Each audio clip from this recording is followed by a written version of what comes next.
Conversation à Chiwewe. On va dire que mon général activait les plans B. Et les plans B, c'était par rapport que tant fois au Kenya aux États-Unis avec Kagame et consort, Kotoyo, Chiwewe reste.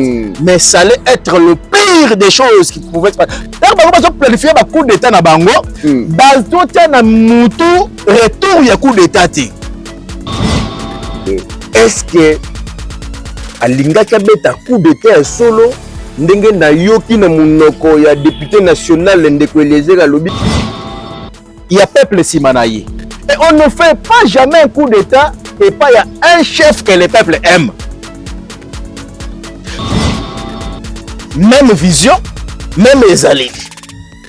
Je dis une donnée, t'as la veste mounene, français yebate, Kabila tikala ko yeba lingala te. Atsa te mata na quartier mo na commune mo na veste mounene. Oui.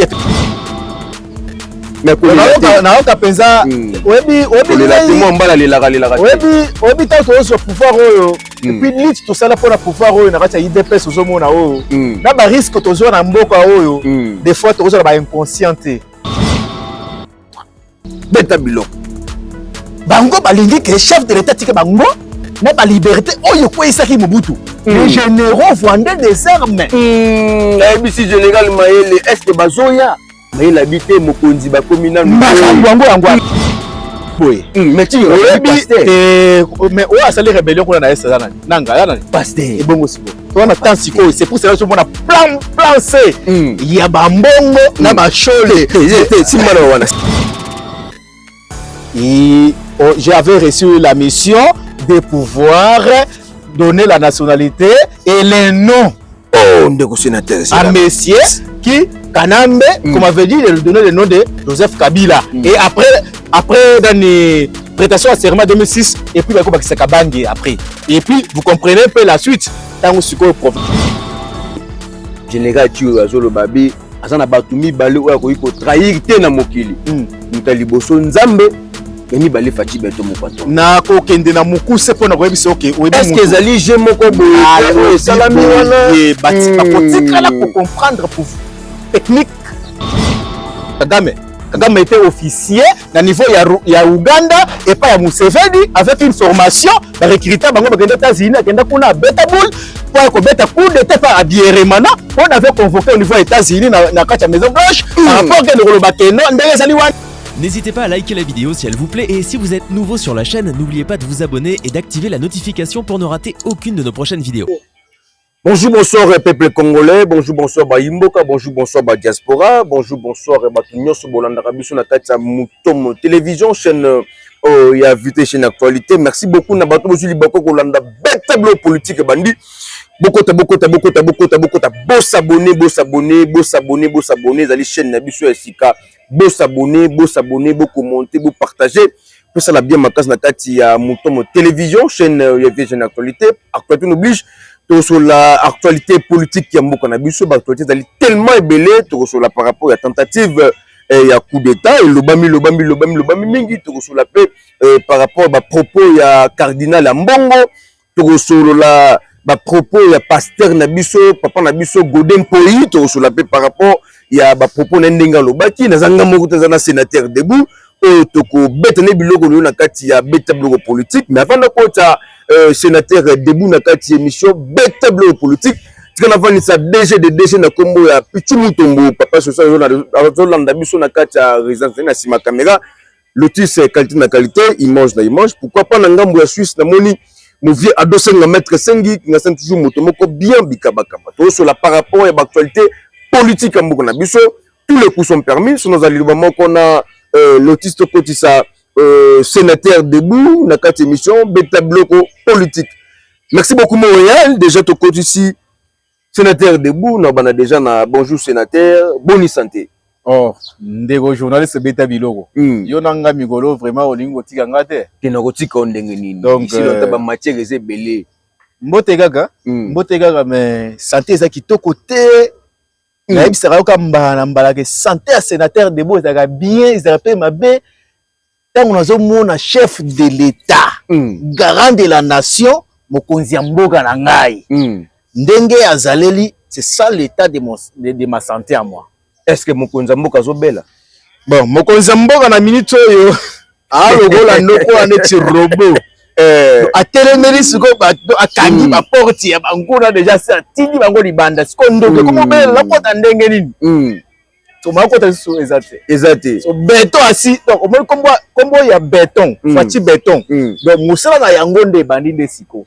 Donc kana musala nango banda ite. Donc musala ki béton bandi nde siko. So ezala no ba déboulonnement. Ba boye ba imperium.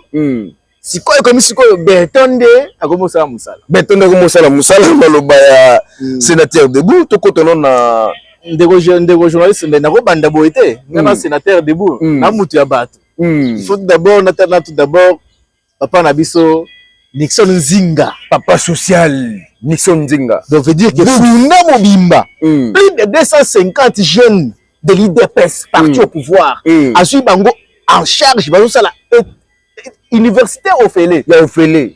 Nakati ya pétrole et gaz. Mais détourné n'embongo à l'état. A détourné te azarani nommé te as expert vénérable expert en matière de pétrole. Très bien. Simbi mwanda ba LP ba lejanyo sokuna ezaye. Siko asali siko suite rotangisa siko bana na niveau ya matière pétrole, ya makambo pétrole. Pour booster secteur pétrole selon vision chef de l'état. Wa Nixon Nzinga.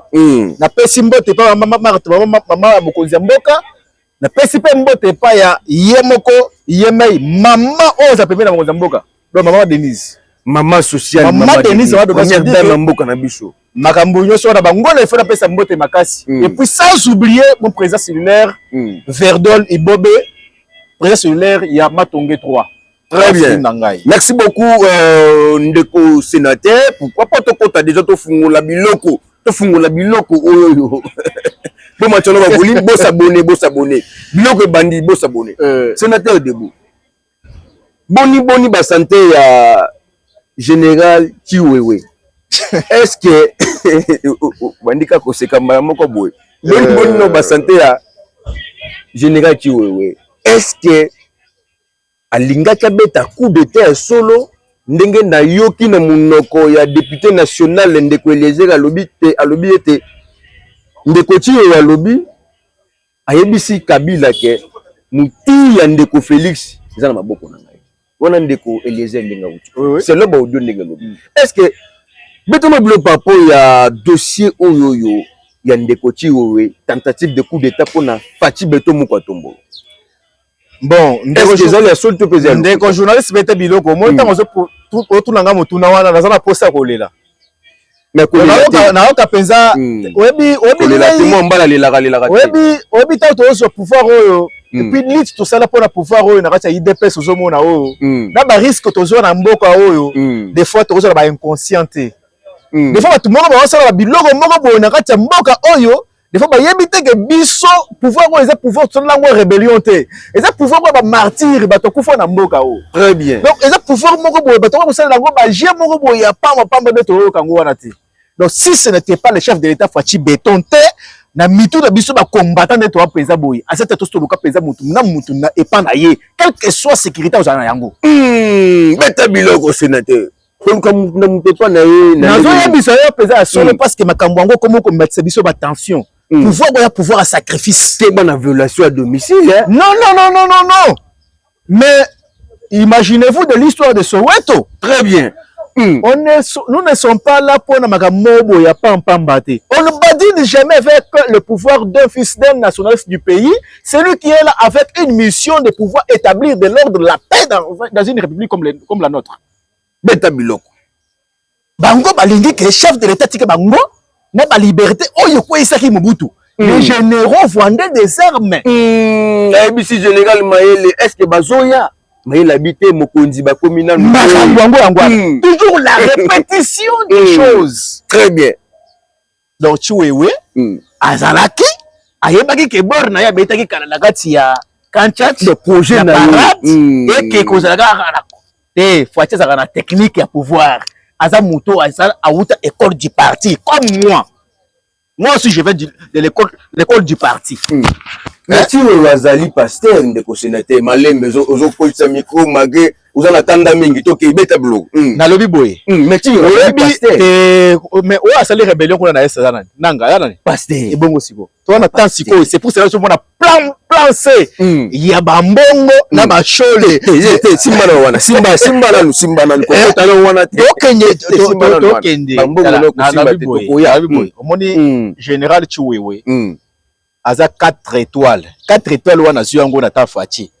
Il était de l'autre côté de la personne qu'ils ont fabriquée. La personne qu'ils ont fabriquée. Un tout de suite de père et de mère qui a dit Kanambe alias. Bandela no place wana. Lobengo kitoko makasi. Mais na ko bandela te. Bandela no batu musuba ki mo bien te. Bandela no place wana. Ye moko Chiwewe, il était de la même juridiction, même province. Na Kanambe alias. Tout de suite qu'ils ont fabriqué comme un produit selon les professeurs ya kofakawana. Dans l'état il y a réconciliation Katumbi na ye alobaki ki ye moko professeur Bimaga alobaki nini et j'avais reçu la mission de pouvoir donner la nationalité et les noms ndeko sénateur à monsieur qui Kanambe comme avait dit de donner le nom de Joseph Kabila et après dans les prestations à serment 2006 et puis bako bakisa Kabangi après et puis vous comprenez un peu la suite.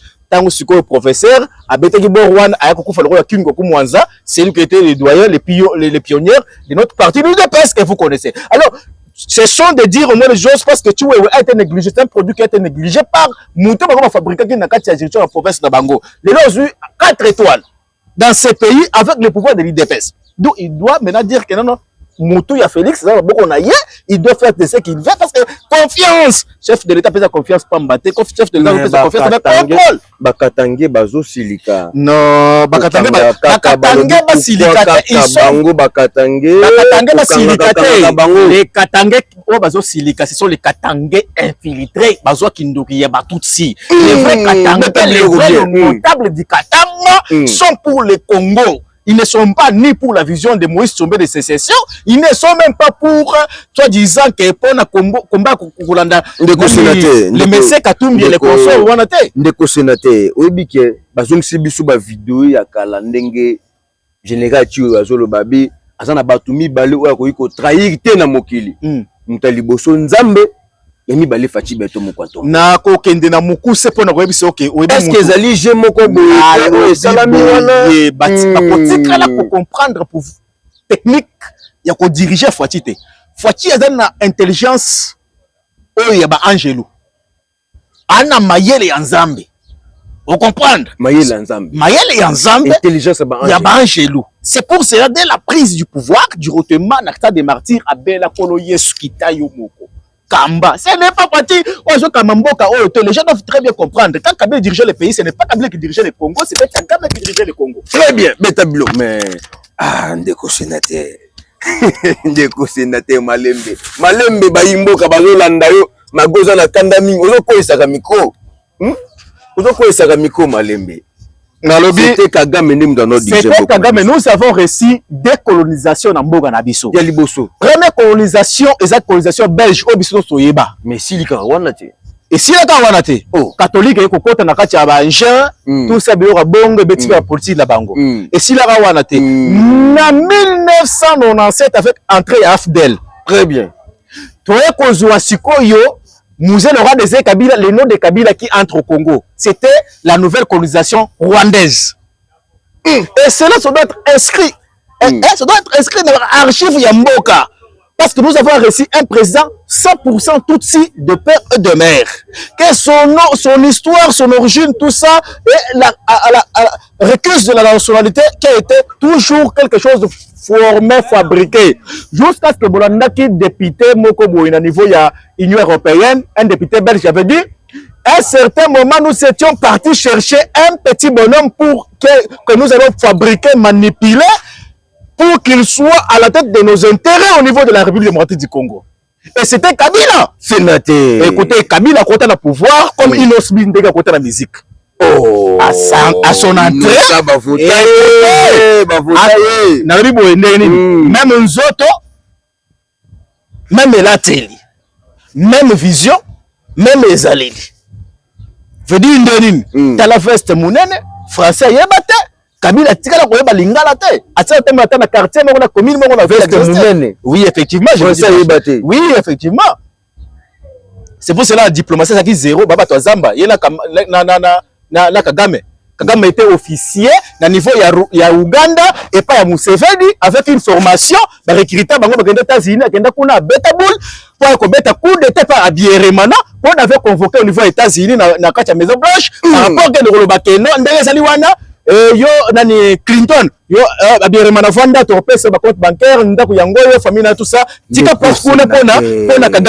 Kagame c'est la vérité cachée. Ce sont pas les vérités cachées. Ce sont pas les vérités cachées, ça doit être reconnu parce que si toi tu lobby yango te. Ba jeune, je suis jeune.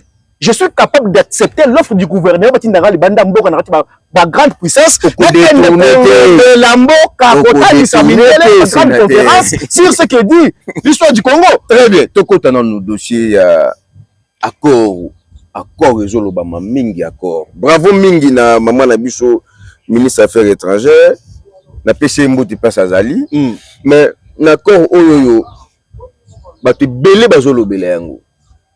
Tolandi lelo oyo déclaration ya cardinal Ambongo alobeli accord mais façon oyo alobeli accord akenango mutu na sema ko likolo bato belé bakanisa ki ya koloba makambo mususu mais alobeli yango na ndenge moko ya bien te.